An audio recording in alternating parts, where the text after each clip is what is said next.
Fala, gente, beleza? Tranquilo? Maravilha! Deixa eu me apresentar. Sou Adriano, professor de Biologia aqui do nosso grande objetivo, e hoje vamos para a nossa resolução comentada da Unesp. Então, produção, abre aqui para mim, produção, abre aqui para mim. Então, vamos lá, né? Vamos começar aqui, então, nossa primeira questão e fazendo um comentário geral em relação a essa prova aqui, antes da gente falar questão por questão.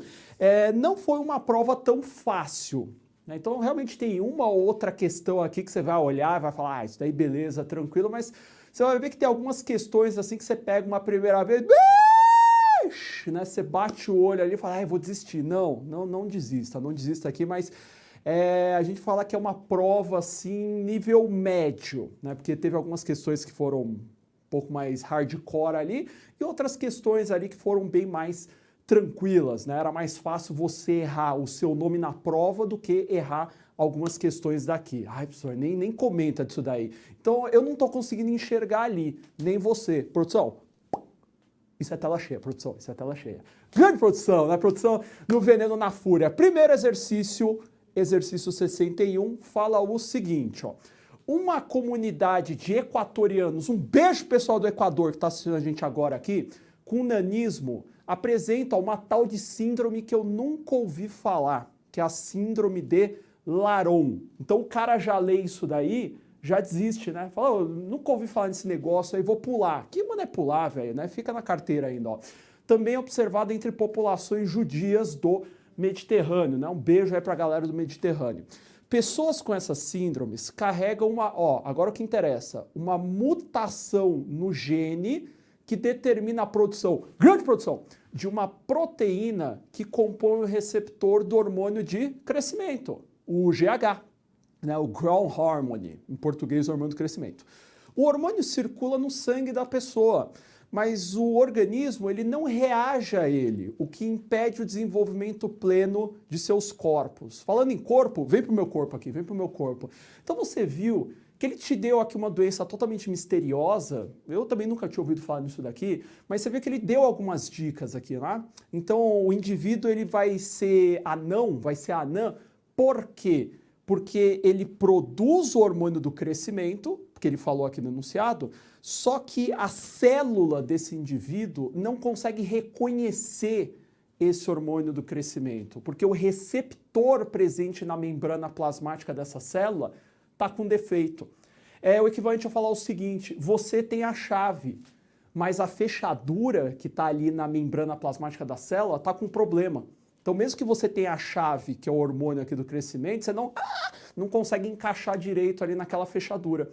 Então, a célula não reconhece aquele hormônio e vai ter aqui essa questão do nanismo. Então, você tem que fazer todo esse raciocínio para chegar na resposta. Não é um raciocínio simples.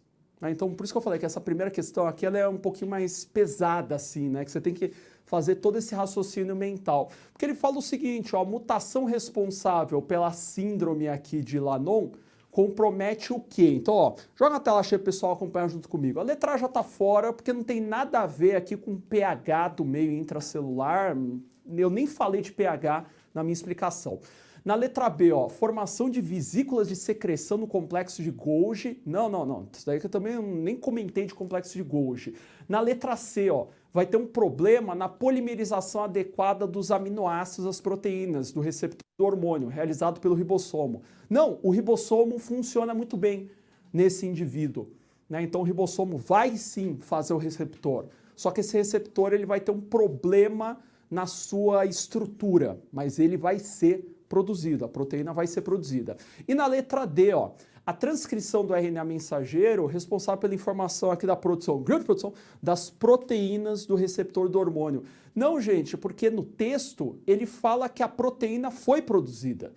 Ele fala que tem ali a proteína, certo? Então houve ali a transcrição do RNA mensageiro e só posterior tradução. Então a gente chega aqui na letra última, na letra E, ó.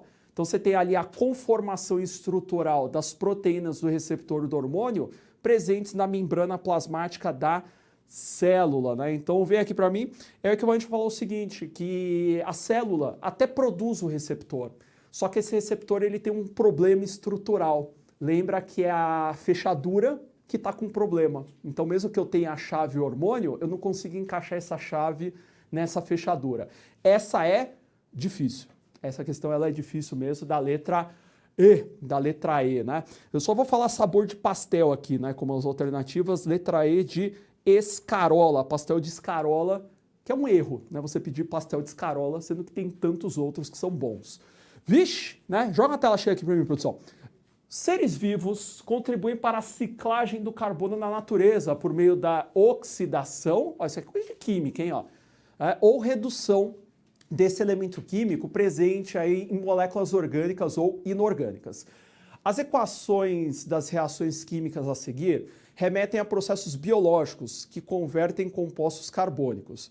Ó, só para a gente identificar quem é o quê, a primeira é respiração celular, tá?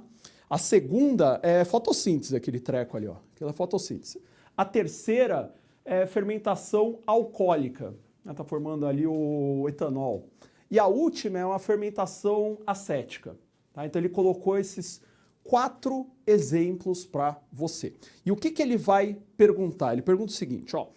Nessas reações químicas, o carbono ele é reduzido com menor transferência de elétrons onde? Essa aqui também é direta, tá?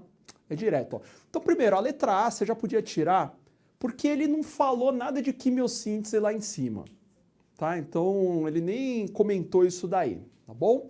Né? Mas se a gente for pensar aqui, por exemplo, aqui, né, na quimiossíntese, ele teria que ter colocado alguma dica que a bactéria faz isso daí, então já estaria fora, né? Outra coisa, ele está perguntando ali, ó, quando que o carbono ele é reduzido com menor transferência de elétrons. Então você tem que lembrar o seguinte, que a respiração aeróbica, né, que ele colocou ali para a gente como alternativa, e a fermentação acética são fenômenos de oxidação. E aqui eu quero redução. Então você já poderia tirar tanto a respiração aeróbica quanto a fermentação. E quando eu comparo ali a fermentação etílica, né, ou fermentação alcoólica, tanto faz, com a fotossíntese, ambos realmente são fenômenos de redução. Mas você tem ali uma menor transferência de elétrons, com certeza absoluta, num caso de fermentação, né, sem dúvida nenhuma, porque na fotossíntese muito mais elétrons são transferidos ali do que na fermentação alcoólica, né? Então nesse caso aí tem que ser a letra D, né? Tem que ser a letra D. Essa questão também não é tão fácil, tá, gente? Ela não é tão trivial, tão banal ali quanto parece, tá bom? Letra D aqui, né? Deixa eu ver, um pastel aqui com sabor da letra D. A produção não sabe, mas eu sei. Quando aparecer outra letra D, eu falo pra vocês, só pra vocês ficarem na dúvida. Já tá próxima aí, já tá próxima aí. Então, bora lá. Essa é legal, essa daqui é um pouquinho mais tranquila. Em laboratório, cobaias adoeceram após serem inoculadas aí com vírus influenza. Tá.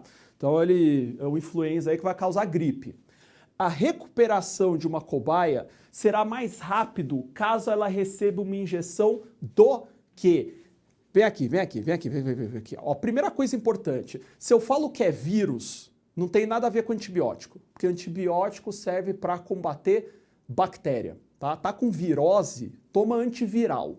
Tá com bacteriose, toma antibiótico. Né? Tá com mal-olhado, sei lá o que você vai fazer. Né? Mal-olhado, toma, sei lá, chá de arruda, essas coisas aí. Tá? Mas antibiótico é contra a bactéria. Isso é pegadinha clássica, que sempre vão te perguntar e a galera ainda confunde, hein?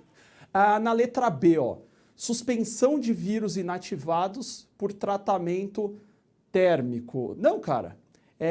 Eu quero uma recuperação mais rápida dessa cobaia. Tá? Então, se eu der isso daqui, uma suspensão de vírus inativado por tratamento térmico, isso aqui se chama vacina. Você vai dar a vacina aqui. É interessante que você já dê os anticorpos formados para essa cobaia, para ela se recuperar mais rápido. Ela já está doente. Né? Então, nesse caso aqui, eu não vou aplicar uma vacina nela. Né? No caso aqui da letra D, vamos para a letra D, ó.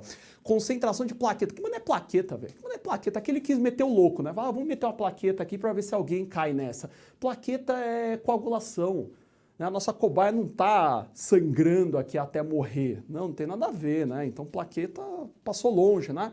E essa letra última, ó, medicamento inibidor da enzima viral transcriptase reversa. Tá errado isso aqui. Tá errado, né? Sabe por quê? Quando você pensa aqui ó, em transcriptase reversa, ela é uma enzima que está presente em retrovírus, né? Retrovírus aqui. Então, nesse caso, o que acontece? Se eu falo aqui de retrovírus, eu tenho que estar falando do HIV, por exemplo. E aqui o exercício fala sobre o influenza, que não tem essa enzima. Então, só pode ser aqui essa letra C, ó. Então, essa letra C fala o seguinte: você vai aplicar na cobaia que está doente plasma sanguíneo extraído de uma outra cobaia recuperada da doença. Por quê? Ó, se a outra cobaia ela teve a infecção viral e sobreviveu, isso é importante, a bonitinha, ela produziu anticorpos.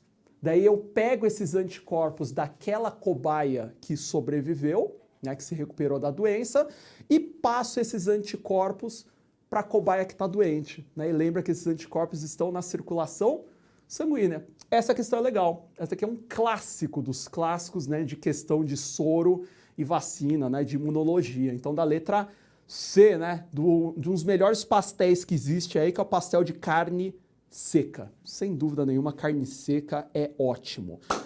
Ah, essa 64. Vamos lá, você já está vendo aqui. Né? Joga em tela cheia para mim, produção. Ó.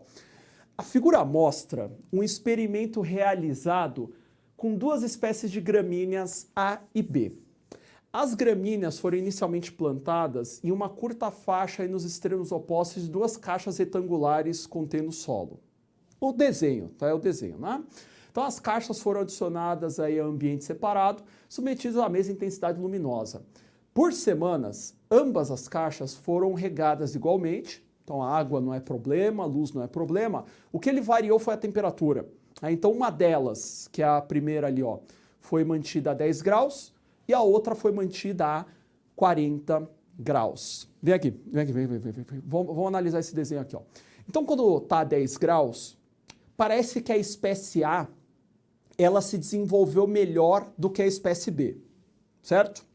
Quando está a 40 graus aqui, ó, a espécie B, ela se desenvolveu melhor em relação à espécie A. É a primeira observação que você tem que fazer desse desenho, certo? Beleza? Agora, ó, o que ele está perguntando? Você vai ter vários gráficos aqui nas alternativas, tá? Então a gente vai analisar cada um deles aqui. E ele fala, ó, o gráfico que melhor representa a variação de uma taxa de fotossíntese de ambas as espécies em relação à temperatura que foram submetidas, qual que é? Então lembra do nosso raciocínio. Aqui, ó, por exemplo, nessa alternativa A, eu tenho aqui ó, a temperatura de 10 graus e a temperatura de 40 graus, para a gente ter um ponto ali de referência pegando o desenho. E aqui eu tenho a taxa de fotossíntese. Então qual foi o nosso raciocínio? Né? Aquele raciocínio inicial. Baixas temperaturas favorecem mais a espécie A, tá? Porque ela cresce melhor ó, em baixas temperaturas. E altas temperaturas favorecem mais a espécie B. Né? Então, acho que, por exemplo, essa letra A, ela já está meio fora aqui, né? Porque olha só o que vai acontecer, né? Nesse caso aqui, ó, por exemplo, está a 10 graus, a espécie B já está quase no máximo dela. Ah, então ficou meio estranho isso daqui, né? E ó, quando chega a 10 graus aqui, ó, né, a espécie A ela já caiu bastante aqui a taxa de fotossíntese dela. Então isso aqui tá bem estranho. Essa letra B, ela é perigosíssima. Eu vou deixar para comentá-la no final, tá? Então eu vou tirar as outras, que as outras são mais fáceis. Nessa letra C, ó, aqui ele já coloca que a fotossíntese de A é constante. Não, isso daí não acontece. Se você mexer na temperatura, você mexe na taxa de fotossíntese. Então não pode ser constante, tá, gente? E aqui nesse caso, ó, ele coloca um erro conceitual básico. Porque ele fala que acima de 40 graus, você vai aumentando, ó, a fotossíntese ela fica constante. Isso aqui é mentira, cara. Se você aumentar muito a temperatura do ambiente, a taxa de fotossíntese sempre vai cair, porque vai ter a desnaturação das enzimas. Então isso aqui é impossível, velho. Você manda uma planta para o sol lá, ela sobrevive? Não, né? Então desnatura ali as enzimas dela. Agora eu tô entre a letra B e a nossa resposta, que é a letra D. E essa questão ela é dificílima, porque se você olhar aqui a letra B, você vai bater o olho e vai falar, professor, tem que ser essa. Eu falei, por que você tem que ser essa daqui? Porque olha só, professor, A 10 graus, o pico aqui da fotossíntese está no A. Então a planta ela gosta dessa temperatura mais baixa. E ó, a 40 graus, olha só o que acontece, professor. O pico aqui da fotossíntese está no B e está batendo com a figura. Não. Anjo. Que queijo. Não está batendo com a figura. Esse exercício ele é dificílimo. Vamos olhar a figura de novo. Ó. Se a gente der uma olhada no detalhe da figura, dá para perceber, ó, se a gente fosse pegar essa distância aqui, ó, como sendo 100%, tudo bem? Você poderia falar que esse pedacinho aqui é 60% e esse é 40%? Acho que sim, né? Ou você falaria que esse pedacinho aqui é 90% e esse pedacinho é 10%? Acho que não. Então você tem que pensar do ponto de vista proporcional. Então a 10 graus, ó, a espécie A ela cresce mais do que a B, mas nem tanto. Nem tanto. Ela não vai ocupar quase toda a caixa. E a mesma situação acontece a 40 graus para a espécie B, ó. Se você for pegar aqui que esse espaço equivale a 100%, você não vai falar que a espécie B ocupou 90% e aqui sobrou 10%. Não. Então você tem uma relação que B é maior que A, mas não é uma relação tão grande, né? Não é, por exemplo, tipo um 7-1 que a gente está acostumado aqui. Não. É uma coisa tipo, sei lá, 3-2, não é? Aqui é a mesma coisa. Tá? Então você vê que você não tem um predomínio tão grande de A sobre B e aqui um predomínio de B sobre A. E esse gráfico B, ele mostra que, ó, por exemplo, a 10 graus, a fotossíntese de A ela é gigantesca em relação à fotossíntese de B. Então a 10 graus, a quantidade de planta A tinha que ocupar quase toda a caixa. E a quantidade de planta B ocuparia só um pedacinho de nada. E aqui é a mesma ideia, ó. A 40 graus, ó, a taxa de fotossíntese de B é gigantesca. E a de A, ela é baixíssima. Então, a 40 graus, a quantidade de planta B na caixa tinha que ser quase 100%. E a quantidade de planta A tinha que ser ali, sei lá, uns 10, 15%. E não é isso que a gente viu na figura, né? Por isso que deu aqui a letra D, de difícil. Essa é uma das questões mais difíceis que tem aqui nessa prova. Você tem que fazer todo esse raciocínio. Você viu que eu fui até a Lua para te explicar por que tem que ser a letra D por exclusão, né? Porque se a gente for pegar aqui esse gráfico da letra D, mostra o quê? Ó, que a 10 graus, a fotossíntese de A é maior do que a de B. É ligeiramente maior do que a de B, né? Mas é. Né? Então, por isso que fica quase aquele 3-2 ali na nossa proporção da caixa a 10 graus. E a 40 graus, ó, a fotossíntese de B, ela é maior do que a fotossíntese de A, mas não é tão discrepante, né? Então, essa é difícil. Essa é difícil aqui. Então, joga a tela cheia para mim, produção, por gentileza. Então, a gente chega aqui por exclusão na letra D. Né? Só para a gente dar uma relaxada, vamos voltar a falar de pastel aqui. Você ainda não descobriu, né? Um sabor de pastel com a letra D. Vocês não descobriram. Pastel de vento. Ah, professor, isso é sabor? Lógico que é. Você chega na feira e fala, me dá um pastel vento. Não, você fala, me dá um pastel de vento. Professor, tem que fazer conta aí. Aqui não é conta, velho. O pior que tem. Mas, ó, vem aqui pra mim, vem aqui pra mim. Se eu consigo fazer essa conta, você consegue também. Certeza absoluta. E esse exercício ele é legal porque ele é interdisciplinar de verdade. De verdade. Porque você tem que ter um conhecimento biológico e um conhecimento matemático para matar essa questão. Ai, vai dar certo? Tomara. Joga em tela cheia aqui para mim, produção. Então, olha só. O gráfico mostra o crescimento de uma população de micro-organismos em relação à resistência do meio ao potencial biótico e à carga biótica máxima do ambiente. Os dados obtidos experimentalmente foram suficientes para a determinação das equações das curvas do gráfico. Então, agora vem para mim, vem para mim. Então, vamos para a parte primeiro biológica. Ele me deu 3 coisas aqui importantes, tá? Ele fala primeiro, ó, a relação, você tem aqui micro-organismos em relação à resistência do meio. Resistência do meio é a curva verde. É isso que você tem que lembrar da parte de ecologia. Tá? Isso vai ser importante para a gente. Ó. Então, resistência do meio é a curva, vai ser a... Na verdade, é essa área aqui, tá? É onde está perto do objetivo aqui, ó, que é delimitada pela curva verde. E se você tem essa diferença aqui. Daí é o próximo aqui, né? O potencial biótico. Potencial biótico é o azul, tá? Então tá em azul aqui, tá bom? Essa daqui está subindo, ó. Isso que é o potencial biótico. Carga biótica máxima é a verde mesmo, tá bom? Então a verde aqui, ó, é a carga biótica máxima. Essa daqui é azul, é o potencial biótico. Você tem a resistência do meio que estaria aqui dentro. E essa vermelha é o crescimento real da população, tá? Quanto que ela cresce na vida real.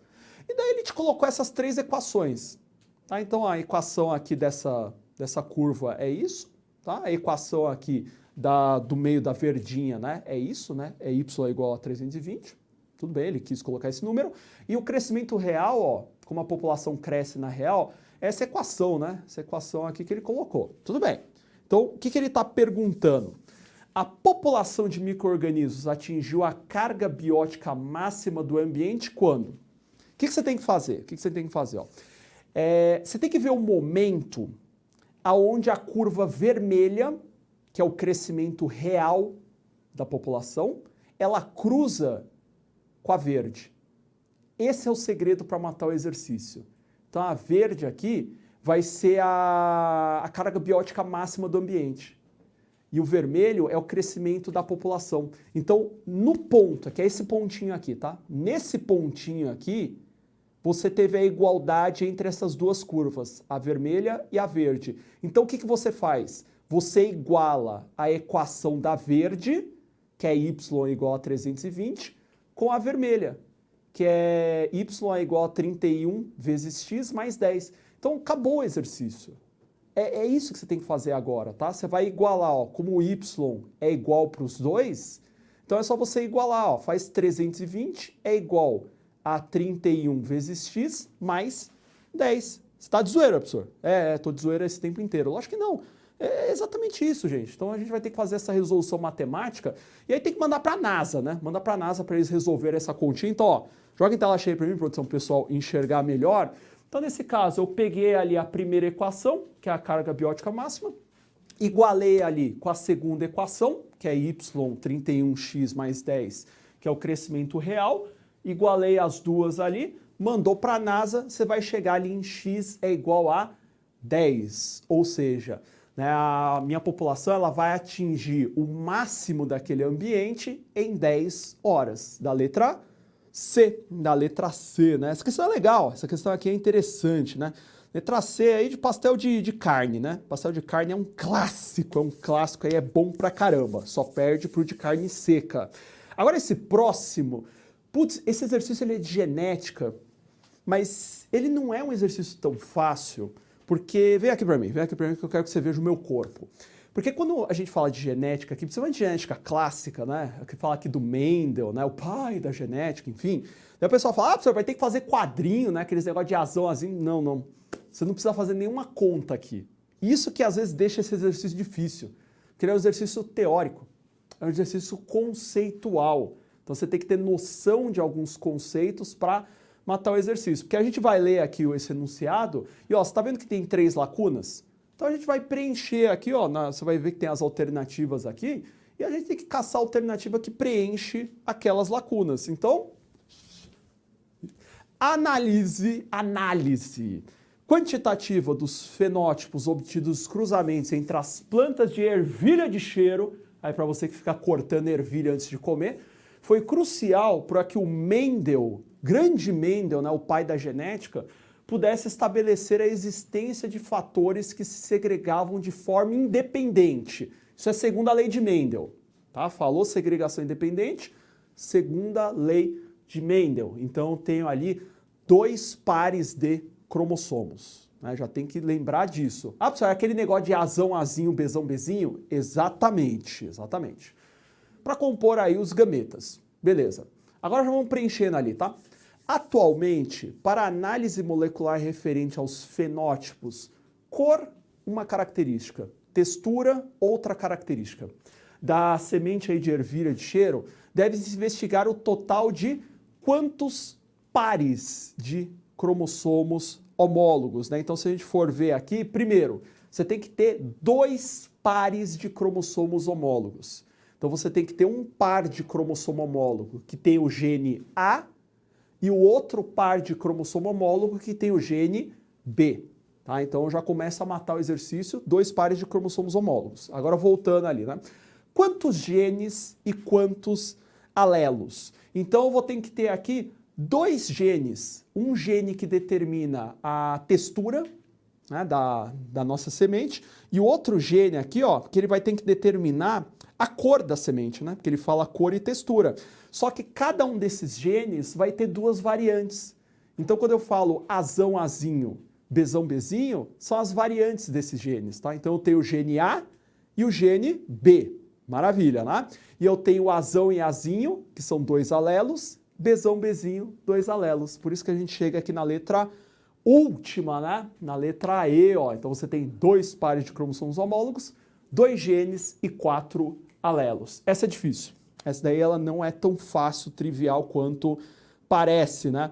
Da letra E, né? Deixa eu ver outro pastel aqui com a letra E enquanto eu leio isso daqui. Letra E de... Tem pastel aí, produção, com a letra E? Então, daqui a pouco a produção vai me falar aí um pastel com a letra E, né? Putz, espinafre. Eu não sei se... É que é ruim, né? Pastel de espinafre é um erro também, né? Pastel de estrogonofe. Esse é bom. Você vai achar que é zoeira, mas é muito bom pastel de estrogonofe. Eu já comi e tô aqui para contar a história. Para mimetizar um tecido e obter uma estrutura para enxertos em seres humanos, o grupo de pesquisadores utilizou a espongina. Olha o nome do negócio, velho! Espongina. Espongina. Composta por colágeno e biosílica das espículas provenientes de um animal misterioso. Se ele tem espongina, qual bicho será? A associação da parte orgânica com a parte inorgânica resultou em um compósito aí com propriedades muito similares à do tecido humano. Beleza, né? Então eu já dei a resposta aqui, quase que eu dei a resposta, hein? Ó, direto. O filo a que pertence o invertebrado mencionado e um órgão humano que poderá receber o enxerto são... Gente, aqui é direto. Se eu falo de espongina, eu estou falando de esponja. Esponja faz parte do filo dos espongiários, ou porífero. É o porífero, né? E outra coisa, ele falou que aqui no enunciado, né, que o material biológico que ele utilizou era espongina, que tem colágeno, e a biosílica, né? A biosílica é uma substância mais dura, mais resistente das espículas provenientes dessa esponja. Então, por que eu não colocaria a letra C? Porque se a gente for lembrar do disco intervertebral, que está na sua coluna, vem aqui para mim. Arruma sua coluna, porque você está sentado todo torto, toda torta. Eu sei porque sua câmera está aberta para mim, tá? Então vem aqui, já que você já deu o close aqui em mim. Então quando a gente pensa no disco intervertebral, ele tem bastante colágeno. Isso é verdade, mas ele não vai ter ali uma parte mais dura, né, que corresponderia ali à biosílica. Então eu fico com a letra primeira, porque quando eu penso no tecido ósseo, realmente, né, o nosso osso, né, o nosso tecido ósseo, ele tem bastante colágeno e ele tem ali, então, compostos ali ricos em cálcio e fósforo, né, que vão dar mais resistência. Então a ideia da biosílica aqui é justamente também dar essa resistência para o osso. Essa é legal, hein? Essa questão é interessante da letra primeira, né, da letra A. Tem um pastel polêmico com a letra A, que é pastel de atum, sabia? Né, quando eu falo pastel de atum, o pessoal fica... Ah! Eu falo, o que foi, mano? Você já comeu? Eu não, professor. Por quê? Ah, porque sempre tem outros melhores. Eu sei, né? Mas de graça a gente come. Vamos para a próxima. Leia os versos da canção. Tenho sede aí, ó, para você aí que consegue esquecer de beber água. Se você esquece de beber água, você tá falhando como ser humano, cara. Não é possível, né? Porque a água é obrigatória para qualquer ser vivo. Composta aqui por Anastácia e Little Sunday, que é o Dominguinhos, né? O pequeno Domingos ali, Little Sunday. Desculpa aí. Aqui ele vai falar uns negócios aí, ó. Traz um copo d'água aí, que eu tenho sede. Tudo bem, né? Então ele vai ficar falando aqui que ele tá morrendo de sede aí. Ele precisa de água, né? E o que ele vai perguntar? A canção menciona a escassez de água que pode afetar tanto animais quanto plantinhas. Agora a parte que me interessa. Um hormônio humano e um hormônio vegetal que atuam para a economia de água nesses organismos e uma figura de linguagem, vixe, que é isso, mano, é português, né? Que aparece nesses versos respectivamente. Ó, o Nesp adora fazer questão interdisciplinar, né? Então, quando você pensa aqui em um hormônio que é vegetal e tem a ver ali com a economia de água, sem dúvida nenhuma tem que ser o ácido abscísico. Porque quando a planta está em estresse hídrico, quando tem pouca água disponível, ela produz ácido abscísico que vai promover o fechamento do estômago. Tá? Então você já tem que colocar ácido abscísico aí, porque giberelina não tem nada a ver com economia de água para a planta, faz outras coisas. E então a gente ficou ali com o ADH, né, que é a vasopressina, que realmente é um hormônio aí do ser humano, que regula a formação de urina no nosso organismo. Então quando você está com pouca água no organismo, você aumenta a formação de vasopressina, isso daí estimula a reabsorção de água no seu rim. Então como consequência você vai urinar menos, então você vai economizar mais água. E aqui a gente tem que chutar a parte de português, né? Mas aqui a gente não vai chutar, né, obviamente, né? Então, nesse caso aí, dá uma olhada na letra bola. Porque o que é hipérbole? Hipérbole é a ideia de exagero. É exagero, né? Então, um beijo aí, pessoal de português que salvou a gente nessa questão também. Porque ele fala, tá, em alguns trechos da música, por exemplo, a gente seleciona um trecho ali embaixo que fala o seguinte, ó, se não me deres água, né, eu posso até morrer, né? Sempre tem, né, o pessoal do drama aí, fala, ai, não sei o que, se eu não beber água agora eu vou morrer, Às vezes pode ser verdade, né, mas, eu vou morrer ali, vou desmaiar. Então essa ideia de exagero, né, por isso que é hipérbole. Essa questão é interessante, da letra B, né, letra B, pastel de Bauru. Pastel de Bauru aí, um beijo pessoal de Bauru assistindo a gente aí, mas é bom pra caramba o pastelzinho de Bauru. Essa questão, ela é manjadérrima. E acho que a Unesp faz acho que uns 8, 9 anos atrás, ela fez uma questão igualzinha a essa, com um desenho muito parecido, e a resposta era quase a mesma. Para simular o sistema respiratório humano, um aparato com duas bexigas representando aí os pulmões, uma membrana elástica representando aí o diafragma, e um tubo flexível em forma de Y, representando a traqueia e os brônquios, foi montado dentro aí de um recipiente plástico que representava a caixa torácica. Tá o desenho, né? Então, na figura 1, as bexigas estão vazias. O deslocamento da membrana elástica para baixo, tá? Então, quando você desloca essa membrana ali para baixo, ou seja, o diafragma está sendo puxado para baixo, isso daí vai fazer com que as bexigas elas se encham ali, conforme a figura 2. Desenho clássico, né? Um experimento que é bem bonitinho de fazer. E a pergunta, e uma analogia entre esse aparato e o sistema respiratório humano? O deslocamento da membrana elástica para baixo corresponde ao quê, né? Então vem aqui. Eu vou mostrar no meu corpo, né? Apesar que eu não sou um bom modelo para isso daqui, mas o que acontece? O diafragma ele está aqui, certo? Esse músculo que ele fica nessa região. Quando o diafragma ele abaixa, que é isso que está acontecendo aqui, ele está sofrendo uma contração. Primeira coisa para você colocar na sua resposta. Tá? Então tem uma contração do diafragma, e quando o diafragma ele contrai, o que acontece com o volume da caixa torácica? Aumenta. A pessoa, como assim? Cara, quando você puxa o ar para dentro aí do seu corpo, o que acontece com o tamanho do seu peito? Aumenta, né? Às vezes quando você vai tirar aquelas suas fotos bregas, você fica parecendo um Chester, né? Só com o peito, né, todo inflado aí, né? Pode ver isso daí. Então, nesse caso aí, você tem um aumento do volume da caixa torácica. É a segunda parte da nossa resposta, que você vai eliminando algumas alternativas. Só que se aumenta aqui o volume da caixa torácica, aí você vai ter uma redução da pressão interna dos pulmões. É mesmo? É mesmo. E quando reduz a pressão interna do pulmão, o ar que está aqui na atmosfera, que está em pressão maior, ele vai entrar no seu pulmão. Por isso que ele vai encher. Né? Então, nesse caso aqui, se você der uma olhadinha, ó, na letra C, ele fala exatamente isso daqui, ó, contração do diafragma, que aumentou o volume da caixa torácica, fazendo com que a pressão interna dos pulmões fique menor que a pressão ambiente. Né? Então, isso daí é um movimento de inspiração. Essa é legal, essa questão é bem interessante aqui da letra C aqui. Agora o último exercício, hein? Último exercício aqui, deixa eu ver, um outro sabor de pastel com a letra C aqui, C de carne seca, carne com queijo, né? Tem um monte de carne, né? Calabresa. Tela cheia para mim, produção. Esse exercício é bem legal, só que ele tem uma pegadinha. Eu já vou te falar daqui a pouco. Ele está falando aqui sobre o sistema sanguíneo. E ele foi até bem bonzinho e te deu a tabela de genótipo e fenótipo.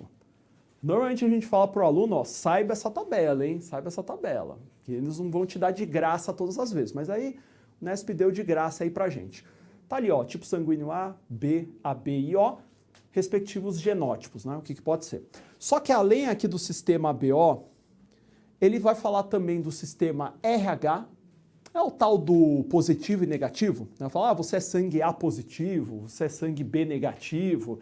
Então o positivo e negativo é o sistema RH. Tá ali o genótipo, tudo bem. E ele te deu ali um outro sistema de determinação sanguínea, que é o sistema MN.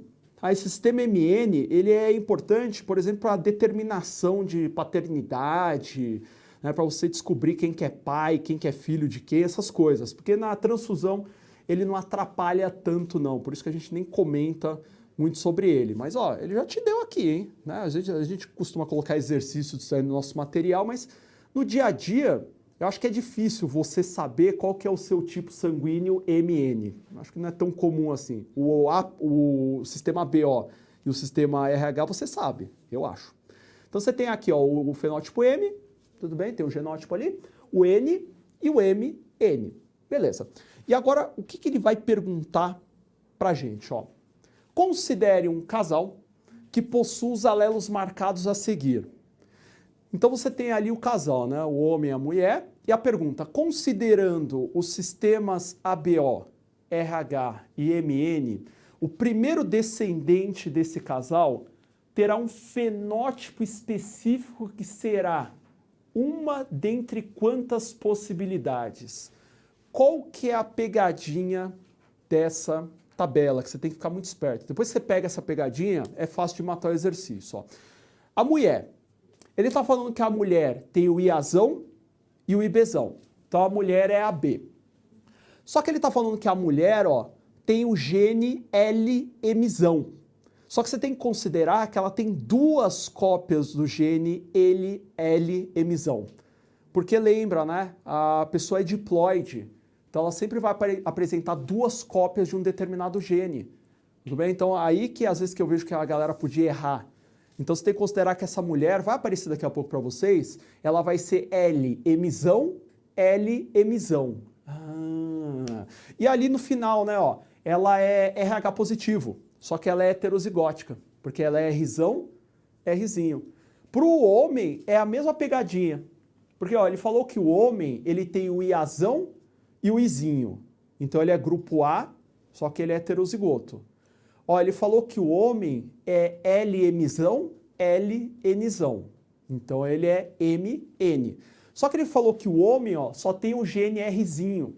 Só que você tem que considerar que ele é Rzinho, Rzinho, né? Porque o indivíduo ele sempre vai ter que ter duas cópias de um determinado gene, né? Então ele não pode ter só um Rzinho aqui. Então é isso ó, que você tem que considerar. Então você já viu que aqui na nossa resolução a gente já até colocou ali bonitinho, né? O genótipo ali de cada um desses indivíduos. E o que a gente vai fazer para matar aqui esse exercício? Ó? Então a gente vai fazer os 3 cruzamentos possíveis. Então a gente vai fazer o primeiro cruzamento do sistema ABO, que vai cruzar ó, a mulher que é Iazão e Bzão, com o homem ali que é Iazão e Zinho, tudo bem? Tem aquele resultado ali. A gente vai fazer o cruzamento para o sistema MN, né? Cruza o homem, ó, que é a mulher, né? Que é LMzão. LMzão com o homem ali, né, que é LMzão, LNzão, faz o cruzamento, e vão cruzar o sistema RH, né, cruza a mulher, ó, que é Rzão, Rzinho, com o homem, que é Rzinho, Rzinho, né, então, daí, vem aqui para mim, né, então, quais são os fenótipos, né, quais são os grupos sanguíneos, os fenótipos possíveis de aparecer, porque a gente quer os fenótipos aqui, ó, então, ó, esse indivíduo aqui, ele é AB, tá, esses daqui, ó, não, desculpa, esse daqui ele é grupo A, tá? Esse aqui é grupo A, esse daqui é grupo A, então ó, só tem um grupo A por enquanto aqui, esse é AB, né? E esse daqui ele é grupo B. Então você tem 3 tipos sanguíneos para cá, guarda esse 3, tá? E aqui, ó, quantos tipos sanguíneos saem? 2 só 2, né? Acho que falar 2 só é estranho, né? Então sai aqui, ó, o tipo sanguíneo, o M, né, que esse daqui é M, né, que está meio pequeno aqui para mim, e sai o MN. Então só saem 2 tipos sanguíneos aqui. Então guardo o número 2. E aqui saem também só 2 tipos sanguíneos. Sai positivo e sai negativo. Então aqui eu tenho 3 tipos sanguíneos, aqui eu tenho 2 e aqui eu tenho 2. Então o que a gente vai fazer? Multiplicar essas probabilidades, né? Então são 3 tipos sanguíneos para o sistema BO, vezes 2 tipos sanguíneos para o sistema MN, vezes 2 tipos sanguíneos para o sistema RH. Aí manda para a NASA para eles calcularem, tem que dar 12, né? 12 a nossa resposta, que é a letra C. Letra C de... Vem no close. Acabou. Letra C de... Fechamos aqui a nossa resolução. Tudo bem, gente? Beleza? Tranquilo? Maravilha? Espero aí que você tenha ido muito bem nessa prova. Aí você vê, né? Não é uma prova para paraquedista, não, né? Então, aquela prova ali que tem questões tranquilas, mas algumas ali pegaram um pouquinho mais pesado. Então, agora eu vou embora aí. Tchau. Adivinha o que eu vou comer?